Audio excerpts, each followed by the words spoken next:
bottom crashes. I don't use them on loops. Maybe claps. But then I automate. I have my reverb down here for like breakdown stuff. I'll automate it in, right? In lieu of using a send, right? So like if there's like a breakdown, I'll drop in the reverb. I'll open it up, and then maybe with a bit of delay. And like when I use a reverb, I always have a delay, and I like ping pong because I like ping pong delay. And that would be basically it. On snares, yeah, let's get a snare.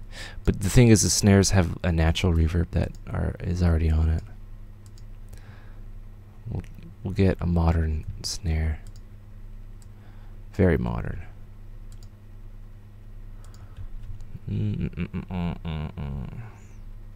Right, so right. Like that, like it kind of naturally has a reverb tail. Even the 707 did. Right? But like modern snare, oops, not that one. Modern snares, they don't have a lot of reverb. Though they don't use a lot of reverb in modern snares. Oh, see? Yeah. Alright. I'll show you a bit. I'll just talk about reverbs and snares for a second. And reverb in general. Reverb is good if I can find it. I'm an idiot. So like there's I'll get to that question. Hold on. So there's reverb on like long sounds. There's reverb on short sounds. And on short sounds, it's good to like kind of use the pre-delay. Because if it's a short stabby sound, you don't want the reverb to like come in here and like kind of ruin it, right? So like if, as an example, I have the pre-delay over there. I'll have it like 250 milliseconds, right? Goes like there's a delay to it. So you want that. You don't want like the attack of the snare to have reverb in it for some reason. And that's how I would use it, because like you want the snare, you want the reverb tail to be there, but you don't want the reverb to be, you know, messing up the transients of the snare here, right? You want that kind of left alone. So just set up like a healthy like pre-delay and then a decay time, and the longer the decay time, the bigger the snare is. So if you want a big snare, if you want it even bigger, right? So you hear that pre-delay, it doesn't fuck with the beginning. Sorry for the language, but it doesn't mess around with the beginning. Right? So you can hear it, and then you can bring the wet dry down to taste. And yeah, that's basically it.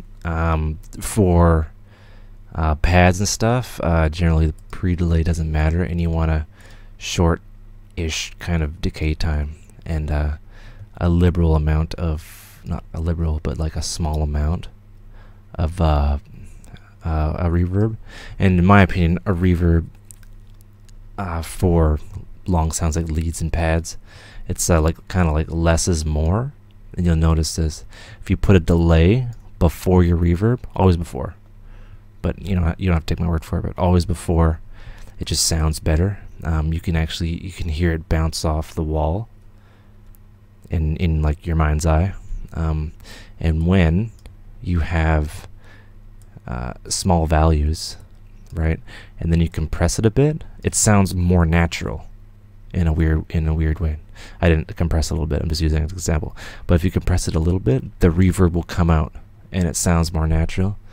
You should try it sometime on like leads and stuff, little bits, a little bit of wet, right, and some reverb. And when you can hear if you bring the threshold all the way down, the reverb will come out even more. So a little bit of compression will make the sound sit in the room, which is the reverb you put in.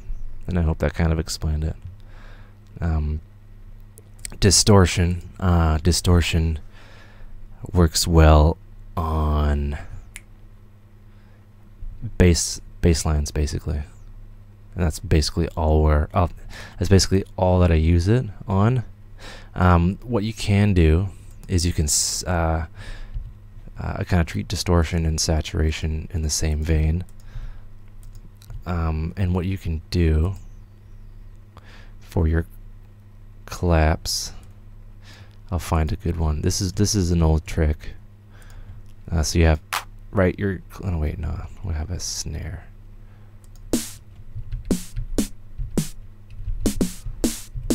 Right. Okay, we'll have a snare, right? And we want that to sound louder. So what we'll do is we'll kind of clip it with, you know, saturation. And what you can do is you can just kind of drive it, and the snare will sound bigger, and it's a lot more effective than compression. Sometimes saturation is more useful than compression, because it's what they used to do. I'll just show you the sound. Right? Right? You can clip that, and you can drive it, and it won't go over 0, right? Sorry about that, a little too much. But what was I getting at? Yeah, this is reminiscent of what they used to do with the old Mackie consoles. Is they would have their clap going into it, and they drive it, right? And that's how you would get like Gabber and stuff like that. But I was reading a thing today. Morgan Page, it's on Reddit. Morgan Page was mastering, or talking about like how he mixes and how he masters, and he uses like a kind of a bit crusher thing. This is basically the same idea, and what it does, it just kind of gives it more attitude in a way. Distortion, yeah, Reddit, EDM production, and distortion I only use on basses, and you saw how I use it. I use multiband distortion, or I'll use the amp, but I don't use that often anymore. Okay, next question.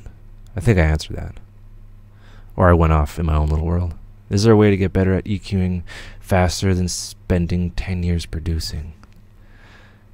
EQ everything as you go. Stay away from loud sounds. Yeah, that doesn't make any sense. But yeah, that's kind of a loaded question. Usually, yeah, it takes a lifetime, like multiple lifetimes. You know, everyone kind of starts somewhere. Is there any way to get better at EQing faster? So you want to EQ faster? You want to EQ better? That's the main thing. Look, I can EQ fast, but I can't EQ better than anyone, I think. I just kind of know it works.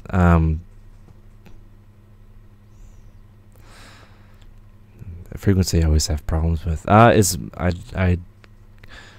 Yeah, well, I cut 200 hertz. Well, I'll just pull that open for people that don't know what we're talking about here. I cut 200 hertz on the kick, just out of habit, really. A lot of the times, these kicks are made, or you make a kick with like a sine wave. Oh yeah, well basically, all kicks are sine waves, right? You see, sine. Oops. Undo. Thank God. All kicks are sine waves, really, and like. A lot of the times the kick just didn't sit well with my ears. So, and if you look up Future Music Magazine, Chris Lake, the reason I started doing this is Chris Lake, he said that his engineer, we always said, yeah, your 200 range and your kick is always too loud, I always have to bring it down. So then he started just cutting it like this, I believe.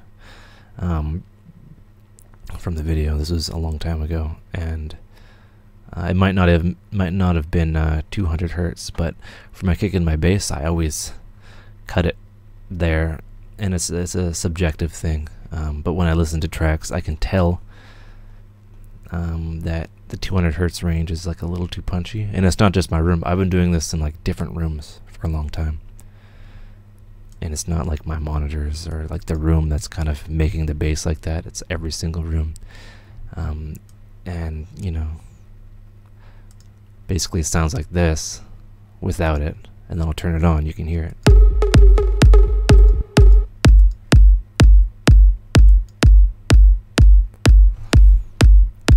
Right, and it kind of cleans it up in context. You could say, oh, you took out all the fundamentals of the sine. It's like, no, fundamentals still here, right? You can see in the spectrum. You got the woomph right here, and then the kick. Well, like, basically, I always say the kick is like 2 parts when really it's 3.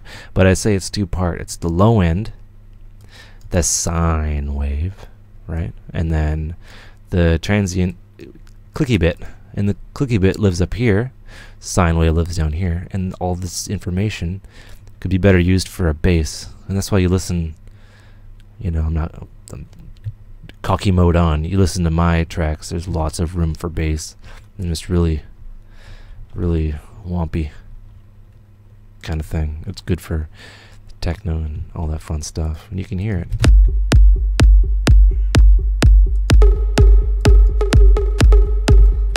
In a way, yeah, and you know, it's just what I do. Like a lot of people, they'll just like boost it. They'll be like, ah, it sounds awesome. Not really. Not on my watch.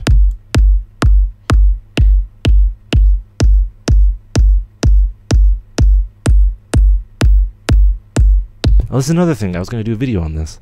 It's like how you can get good at EQing by turning up the awesome factor, and then kind of doing this to like find frequencies more easily, in a way. Have you ever heard of playing pink noise in the background while mixing? Like as noise below your track, like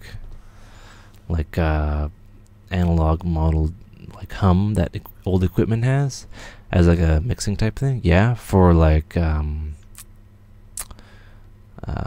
what's that called? Dithering? No.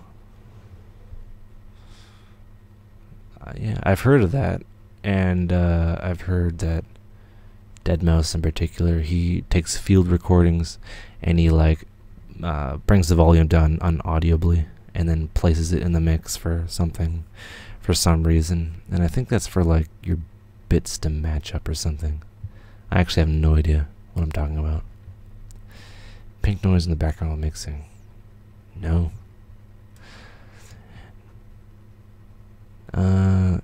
Do you prefer to place your drums spatially? Well, where do you prefer to place your drums spatially in the mix? Center for kicks, hats on left. Yes, I pan. Does it vary per track? Do you have a preference on how they sit? Usually, I go for kind of what works. You're supposed to match. Oh, like, oh yeah, that explains why Ozone has that pink noise roll off thing in the EQ. Yeah, I don't know about that. I don't know about matching EQ. I don't know about pink noise. You know, I know that the track it goes up like this and then down, right? In terms of its EQ, and I know you gotta like bring down the high ends, and the low ends are perceivably louder. But yeah, that's a theory.